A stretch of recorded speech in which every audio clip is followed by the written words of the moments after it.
네, 15강 시작하겠습니다. 기계 관련 문제를 풀고 있습니다. 자, 121번입니다. 쉐이퍼라는 기계가 있는데요. 쉐이퍼 작업에서 위험 요인과 가장 거리가 먼 것은 했어요. 자, 쉐이퍼는요, 일단은 작업하는 동작을 보면 베드가 있고요. 그 다음에 일감이 고정이 되겠죠. 일감이 고정이 되고 램이 있습니다. 이 램에 이제 바이트가 있는 거죠. 이 램이 왔다 갔다 하면서 작업을 합니다. 그래서 이 램이 왔다 갔다 할 때 지나가는 통행하는 작업자들이 이 램에 부딪힐 수가 있어요. 그래서 이 램 충돌에 의한 위험을 방지하기 위해서 벽과 간격이 40cm 이하가 되잖아요. 이하가 되면 작업자의 통행을 차단하기 위해서 칸막이로 막아버려야 됩니다. 아예 다니지 못하게. 이게 첫 번째 램 충돌에 대한 위험을 방지하기 위한 것이고요. 이 쉐이퍼라는 기계는 바이트를 달고 있는 램이 왕복 운동을 하고요. 그 다음에 여기 있는 일감은 이송 운동을 합니다. 이송이란 말이 이제 위치를 변화시켜야 될 거 아니에요. 그 위치를 조정해주는 역할을 하게 된다. 그래서 이 쉐이퍼가 주로 왔다 갔다 왕복 운동을 한다는 것이 특징입니다. 여기에 쓰는 방호 장치는 이제 바이트가 일감을 자를 때 칩이 날릴 거 아니에요. 그래서 여기에다가도 뭐 설치를 합니까? 칩 바지라는 것을 설치를 하게 됩니다. 자, 이런 기계가 쉐이퍼고 반대로 플레이너라는 기계가 있어요. 플레이너. 이 플레이너는 이 쉐이퍼하고 같이 제가 이야기를 하는 이유가 쉐이퍼의 동작과 반대예요. 바이트가 가만히 있고요. 여기 있는 일감이 왔다 갔다 하면서 자기가 잘리는 거예요. 그래서 일감에 왕복 운동이 있고요. 그 다음에 바이트는 이송만 합니다. 반대가 되는 거죠. 그래서 플레이너는 일반적으로 대형 공작물, 일감이 대형일 때 쓰는 거고 상대적으로 소형일 때는 쉐이퍼를 씁니다. 그래서 이것에 대한 대책이 똑같다는 이야기예요. 40cm 이하 기억을 하시고요. 여기서는 뭐가 위험하겠어요? 여기는 일감이 왔다 갔다 하다가 사람을 때릴 수 있다는 이야기죠. 충돌이 일어날 수 있다. 그런 위험이 있고 칩바지라는 안전장치도 같이 다 사용을 합니다. 자, 거리가 먼 것은 했어요. 보겠습니다.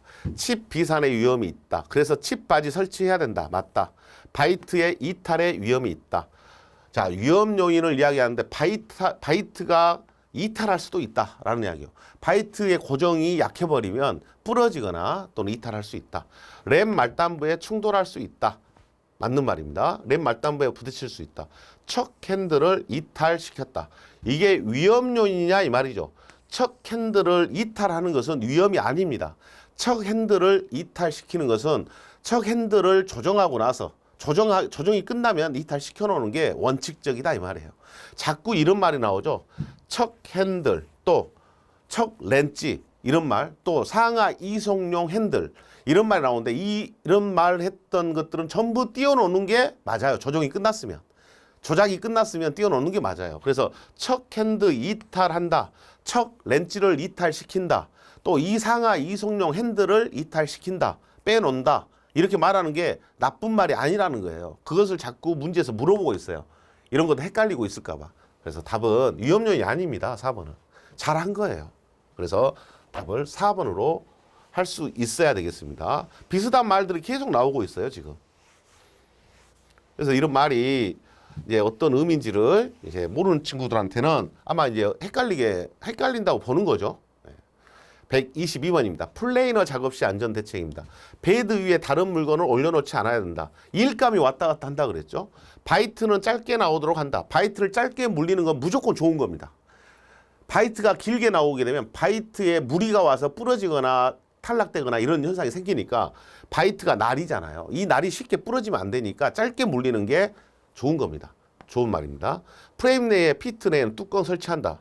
당연한 말이고 칩 브레이크를 사용하여 칩이 길게 되도록 한다. 칩 브레이크라는 말을 사용한다 그랬는데 칩 브레이크는 사용하는 이유가 칩이 길게 나오게 하려고요. 끊어주려고 하는 거죠. 그래서 이 말도 틀렸고 칩 브레이크라는 말을 여기에다 썼다는 것도 문제가 된다 이 말이죠. 그래서 칩 브레이크를 사용하여 이 말은 어디에서만 쓴다. 칩 브레이크는 선반에서만 주로 사용이 되는 게 칩 브레이크다. 이렇게 기억을 하기로 했죠. 플레이너 이야기하는데 칩 브레이크 언급한 것 자체가 좋은 취지가 안 된다. 답은 4번이 잘못된 걸로 보셔야 되겠습니다. 칩 브레이크는 칩을 길게 한다는 것도 아니고 짧게 한다고 해야지 일단 말이 성립을 하는 거고, 칩 브레이크는 3반 이렇게 기억을 하시기 바랍니다. 123번입니다. 산업용 로봇에서 근로자에게 발생할 수 있는 부상 등의 위험을 방지하기 위해 방책을 세우고자 합니다. 일반적으로 방책 높이 얼마입니까? 1.8m 이상이죠. 산업용 로봇의 안전장치는 높이 1.8m 이상의 방책을 설치하자. 이렇게 이야기해요. 울타리 설치하자 이 말이잖아요. 그 다음에 안전 매트를 설치하자. 자, 안전 매트나 방책을 설치하자 그랬고, 또 뭣도 되냐면요. 광전자식, 광센서도 됩니다. 센서. 광전자식이라고 생각하시면 돼요. 광선으로서 출입을 차단하기 위해서 광센서를 설치하기도 합니다. 뭐가 곤란할 때? 방책을 설치하는데 이걸 곤란하면 이런 조치로 대응을 하라 하는 이야기입니다. 이게 어려우면 이렇게라도 해놔라 하는 이야기예요. 자, 1.8m가 답이죠. 일단은. 자, 뒤에 해설을 읽어보시면 1.8m 이상의 울타리를 설치하고 컨베이어 시스템의 설치 등으로 울타리를 설치하기가 어려울 때는 안전 매트 또는 광전자식 방호장치 등 감응형 방호장치, 센서죠 다. 센서를 설치해야 한다. 이렇게 이야기를 하고 있습니다.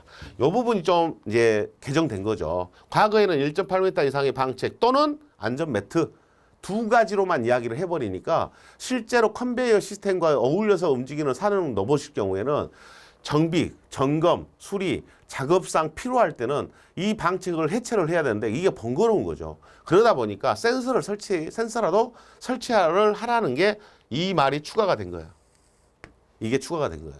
그래서 과거에는 안전매트 1.8m 방책 이렇게 했지만 이제 광센서 이런 것들을 사용하는 것을 또 법에 추가를 시켜서 대응할 수 있도록 현장에 맞게끔 사용할 수 있도록 하고 있습니다.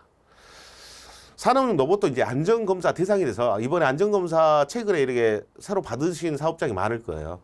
거기서 검사 나오신 분들이 주로 이제 센서 또는 울타리 이런 것들에 대한 문제, 지적, 안전수칙 개시 이런 것들에 대한 지적을 많이 하셨던 것 같습니다.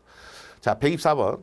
산업용 로봇의 작업 범위에서 그 로봇에 관한 교시 등을 작업을 할 때 점검사항에 해당하지 않는 것은 교시 작업을 할 때 들어갈 내용입니다. 회전부의 작업 시작 전 점검사항이죠. 작업 시작 전 점검사항을 물어봤습니다. 회전부의 덮개 또는 울 부착 여부. 자, 이 내용은 로봇의 작업 시작 전 점검사항에 들어가 있지 않습니다. 일단 로봇에서는요, 비상시 정지할 수 있는 비상정지장치, 제동장치가 있고요. 외부 전선, 전기가 공급돼야 되니까 피복, 외장의 손상 유무 확인을 하고요. 매니플레이터, 로봇 팔이라고 그랬잖아요. 로봇 작업을 하는 로봇 팔의 작동의 이상 유무를 확인을 해야 된다. 이 세 가지가 작업 시작 전 점검 사항에 이 세 가지밖에 없죠. 이 세 가지만 있습니다. 그래서 회전부의 덮개 울, 이 1번 내용은 빠지게 됩니다. 자, 점검사항 밑에 해설에 보시면 교시 작업을 할 때의 점검사항에서 외부 전선의 피복, 외장의 손상, 매니플레이터, 제동장치, 비상정지장치 기능 이렇게 세 가지만 법에 제시하고 있습니다. 이것을 물어보고 있는 거네요. 한번 참고로 보시고요. 125번 산업용 로봇의 동작 형태별 분류. 중요한 말은 뭐냐면 동작이 어떻게 하냐, 동작 형태가 어떻게 되냐 이렇게 물어본 거예요. 자, 우리가 로봇이라고 볼 수 있는 것은 일단 3축 이상이 돼야 되죠. 3축 이상이 됐을 때 로봇으로 인정을 하고요. 그 로봇의 동작 형태별 분류해서 이 동작이 될 때 극좌표, 원통좌표 이렇게 좌표가 나오는 것이 로봇의 동작 형태를 나타내고 있는 말이에요. 자, 직각좌표 또 극좌표, 원통좌표 이런 것들은 이미 좌표에 의해서 움직임이 정해졌다는 이야기죠. 그런 것들이고 관절 로봇, 다관절 로봇 이렇게 부릅니다. 여러 개의 관절로 나눠져 있는 로봇 이런 것들도 동작 형태입니다. 관절이 여러 개로 있다고 해서 수치 제어 로봇이라는 것은 이 로봇의 제어를 뭐로 하겠다? 수치로 하겠다는 이야기죠. 그래서 제어 방법에 의한 분류죠. 여기서는 동작 형태가 아니라. 그래서 수치 제어는 제어 방법이에요. 여기서는 로봇이 움직이는 동작을 결정하는 좌표나 관절, 좌표가 중심이죠. 좌표에 의해서 동작이 이 좌표에 의해서 움직인다 이 말이고 제어를 어떻게 하겠다 이야기다. 그래서 제어 방법에 의한 분류입니다. 3번은. 그래서 동작 형태에 따른 분류가 있고요. 직교좌표도 있고 극좌표도 있고 원통좌표도 있어요. 그 다음에 입력 정보 및 교시 방법. 그래, 프로그램 입력하는 방법이죠.